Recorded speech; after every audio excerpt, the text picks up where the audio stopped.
Two big name wide receivers back on the panic video again. One of the best offenses for fantasy decimated. Yeah, we're going to cover all that and more. And of course, at the very end, I'm going to talk about the guys that you don't need to be panicking about, even though they had a bad week too.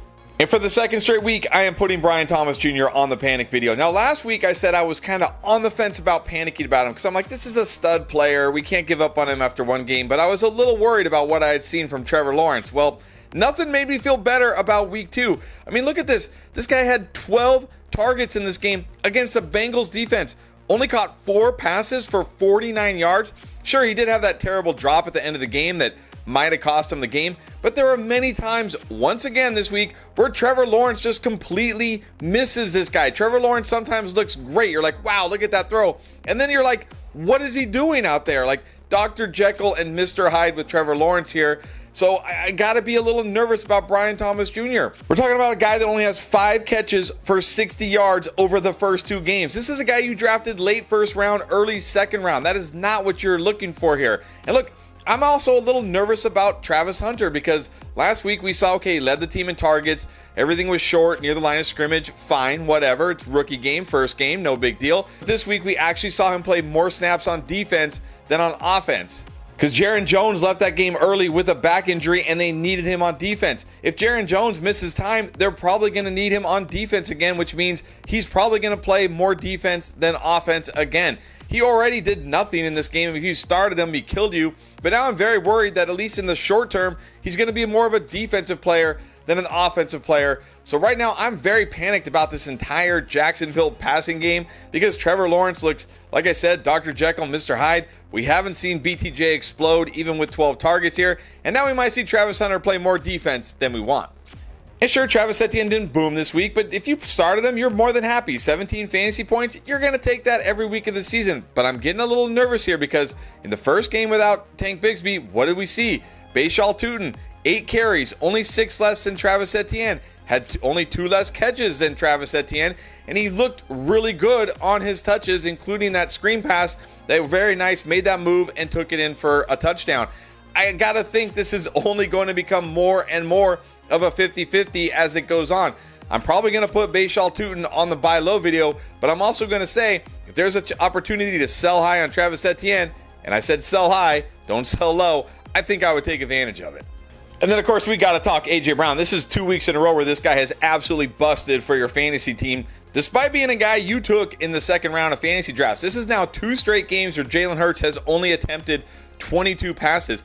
And even with Dallas Goedert out this week, I thought, hey, no Dallas Goedert. We're going to see a bounce back. No, instead we got 5 catches for 27 yards. This guy only has 6 catches for 34 yards through 2 games so far. This is looking like the worst second round pick in fantasy right now. I know it's still early. I know A.J. Brown is a great player, but I said all offseason, I'm not drafting this guy in the second round because he's in a team that has one of the best run games in the NFL, has a great defense, and they don't throw the ball enough. And again, this was without Dallas Goedert. What happens when Dallas Goedert comes back? How many shootouts are the Eagles really going to be in this year? Probably not a lot. I mean, if this game wasn't a shootout, when are we going to get a shootout? And I'll say about Devonta Smith here, yeah, he was a little better this week. 4 catches, 53 yards. I really did not want to recommend Devonta Smith to anybody this week, but I thought, okay, with Goddard out, maybe we see that ceiling game. I don't know if there's a ceiling game for this passing attack. I mean, again, they're not going to be this bad all year, of course, but I don't know what really are we getting from this offense? How many shootouts are we really getting? So pretty nervous about both A.J. Brown and Devonta Smith, but of course more A.J. Brown because, again, you spent a second round pick on this guy.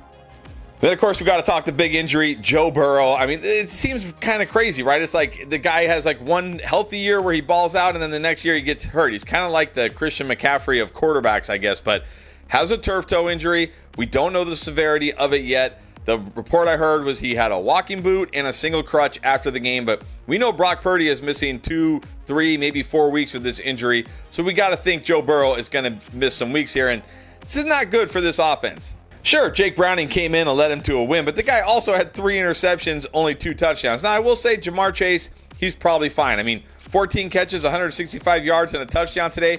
They're going to find ways to force this guy the ball, manufacture touches for him. And he's the type of guy that, you know, you can throw him a screen, quick slant, and he can turn it into a big play. I'll say I'm a little bit worried right now in the short term about T. Higgins. He did score that touchdown, but only 3 catches for 56 yards because, again, he's more of those deep crossers, those outside the numbers throws. Those are tougher throws, and I'm not sure Jake Browning can hit those consistently. And then you got to be a little bit worried about Chase Brown here because now it's like, how many games are the Bengals going to actually be, winning, controlling? Again, I know they won this game, but they didn't have the lead until that final touchdown at the end of the game. Chase Brown in this game, only 47 yards, 2 catches for 18 yards. So I'm pretty nervous about Chase Brown and T. Higgins in the short term. Chase is fine. You're still starting him. Let's just hope Burrow's injury isn't too serious and he's not out too long.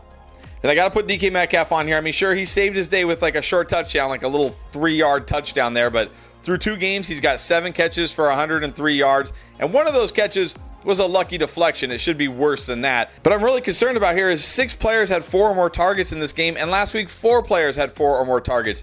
Aaron Rodgers isn't just force-feeding DK Metcalf like he did Devontae Adams. He's spreading it out. And one of the big selling points for people on DK Metcalf this year in this terrible offense was, well, he's going to get all the targets. Well, he's not getting all the targets. If he's not going to get all the targets, what is the upside for DK Metcalf? I feel like he's had pretty much the best 2 games he could have the first 2 weeks. Again, with that lucky catch last week, that short little touchdown this week. I don't see how it really gets better for DK Metcalf from here. He'll be okay rest of the season, but he's another guy I'd be looking to sell high if I could. And then through 2 games, I'm starting to get Jerry Jeudy vibes. And I mean Jerry Jeudy pre-Jameis Winston vibes, because so far he's got 9 catches for 116 yards through 2 games. And I'm here to tell you, if you thought Joe Flacco was it, Joe Flacco ain't in. And you know who's up next?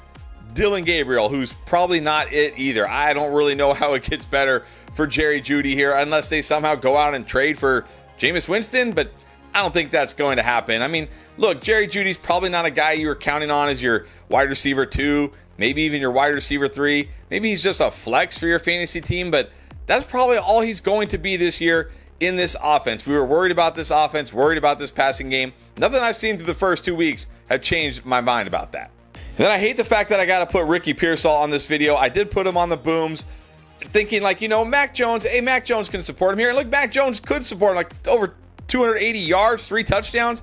The problem is I didn't expect Jauan Jennings to play. Jauan Jennings, 10 targets in this game. That is not good for Ricky Pearsall. I figured it would just be all Ricky Pearsall here, and Mac Jones would be good enough, which again he was, and all those targets would go to Ricky Pearsall. But instead, the majority of the targets went to Jauan Jennings. Like, I'm not saying I'm out on Ricky Pearsall or anything, and Brock Purdy isn't out for the season. Ricky Pearsall's still a talented player. He still has potential.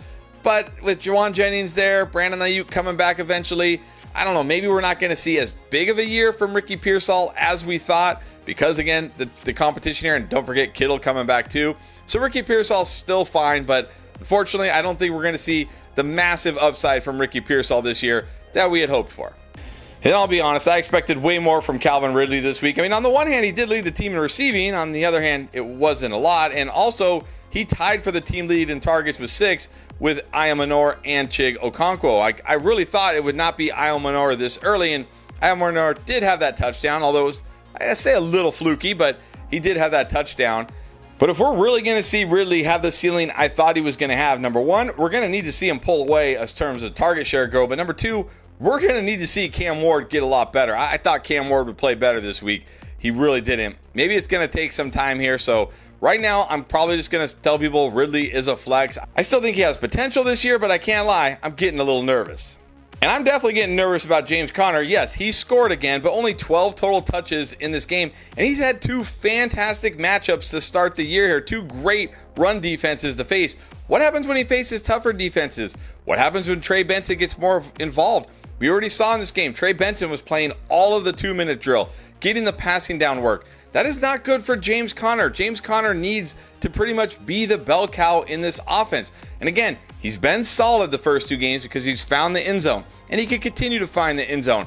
But I'm very nervous that Trey Benson is going to continue to get more and more work as the season goes on. That is not good for James Conner. This is another running back. He's got name value.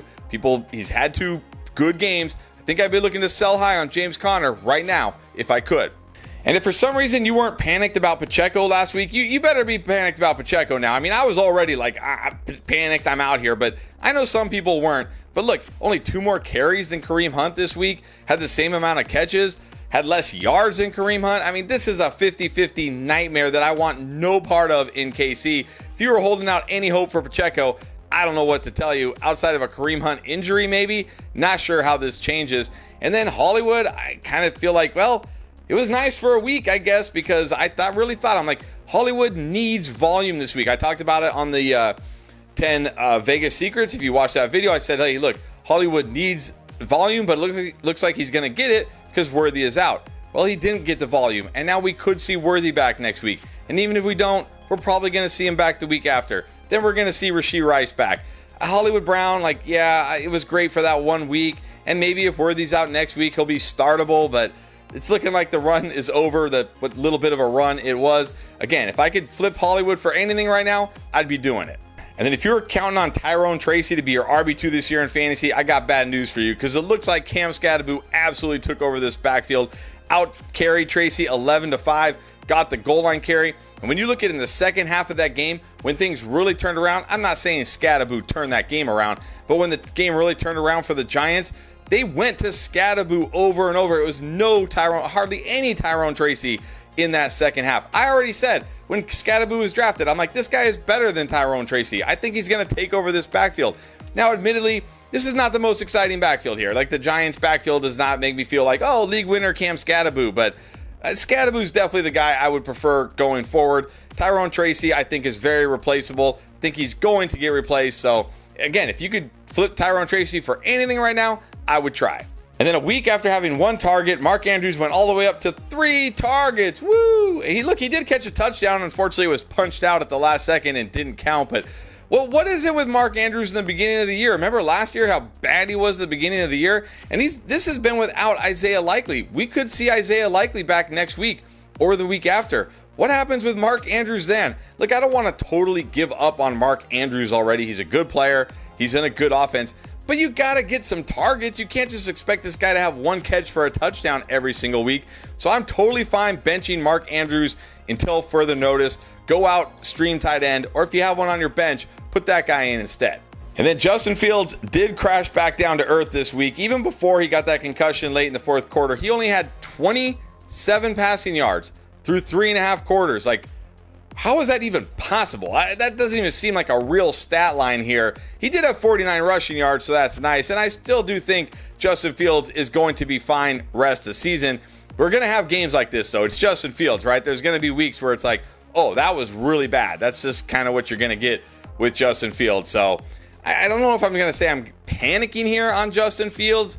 I'm certainly not as high on him as I was after last week when it was like, everybody's like, oh, league winner. It's like, okay, let's pump the brakes a little bit. It's 1 week. But just understand, if you got Justin Fields, if he even plays next week, it's going to be a bumpy ride.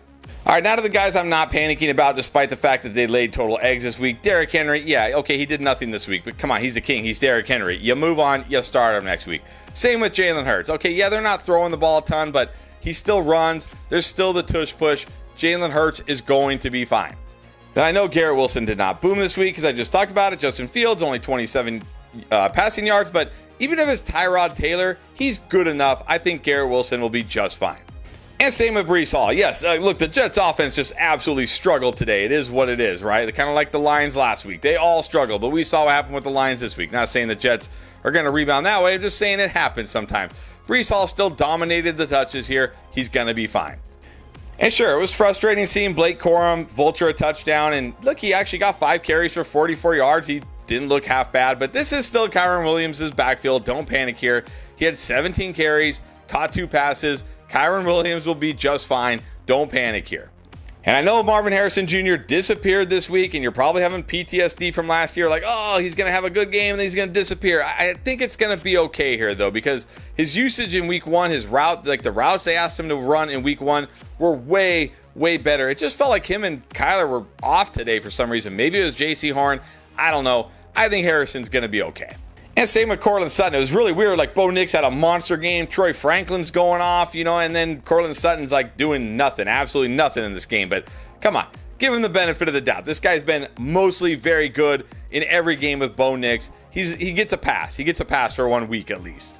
And same with Terry McLaurin here. Sure, for the second straight week, Zach Ertz and Deebo Samuel both scored, and they were both better than Terry McLaurin. But look, Deebo had 4 less yards than Terry McLaurin in this game. It was a tough matchup against the Packers. Talked about how he's probably going to get off to a slow start after missing all of training camp, just like CD did last year, just like Ayuk did last year. Terry is going to be fine. I think if there's a buy low opportunity here, I'm taking it. And I'll say DJ Moore is one I'm a little on the fence about right now. I'm going to put him here, but I mean, only 8 catches for 114 yards over the first 2 games. Romo Dunze has been better each of those first 2 games. And Caleb Williams, I mean, even though he's put up good fantasy numbers, it's like that first drive, he looks great, right? That scripted drive. And then when they have to go off script, it's like, yeah, here we go. What are we going to get from him? But I still think DJ Moore is a good enough player. I think this offense will be good enough. I can't be panicked about DJ Moore just yet. Again, if there's a buy low opportunity here, I would take it. And I know Tony Pollard hasn't had a big fantasy game yet, but his usage is off the charts. This guy just had 20 carries for 92 yards. I mean, yeah, he hasn't scored. He's not catching a ton of passes, but how many running backs are getting you, close to 100 yards and 20 carries? This offense, yeah, they might struggle still for a few more weeks, but eventually I think this offense will get better. And when it does, Tony Pollard's going to be a beast. So again, if there's a buy low opportunity here, I'm taking it. And then you shouldn't be surprised that Michael Pittman didn't have a big game here. Now, I don't think he was shadowed by Pat Surtain in this game, but this is a tough Broncos defense. We knew it wasn't going to be a big game, but look, Danny Dimes, I hate to say it, he looks good. I got to give him credit. He looks good. Maybe just like Saquon Barkley, he needed to get out of New York. So if you got Michael Pittman, you should actually feel pretty encouraged by this, because if Daniel Jones is going to play like this all year, Pittman's going to be just fine. And I know it's probably frustrating to see Brock Wright score a touchdown. Every Lions player go off in this game except your tight end, Sam Laporta. But Sam Laporta is going to be fine. At least now you can feel good about this offense. Like, oh, hey, it wasn't just Ben Johnson that made this offense. The Lions are going to be fine. Sam Laporta is going to be fine. And I really thought this would be the week that TreVeyon Henderson started to take over. Instead, he kind of went backwards here. Ramondre Stevenson, 11 carries, 5 catches. Even Antonio Gibson had more carries than him. But again, he's a rookie. He's a long play. Maybe he got a little overexcited after week 1. But I don't think you should be any panic on TreVeyon Henderson here. I still think this guy is going to eventually be the guy that you want in this backfield. It just might still be a ways away. So there you go, the players you should or should not be panicking about heading into week 3. But of course, you need to know way more than that. Don't worry. All the videos you're going to need this week to dominate, we got you. Make sure you stay tuned. Videos dropping every day.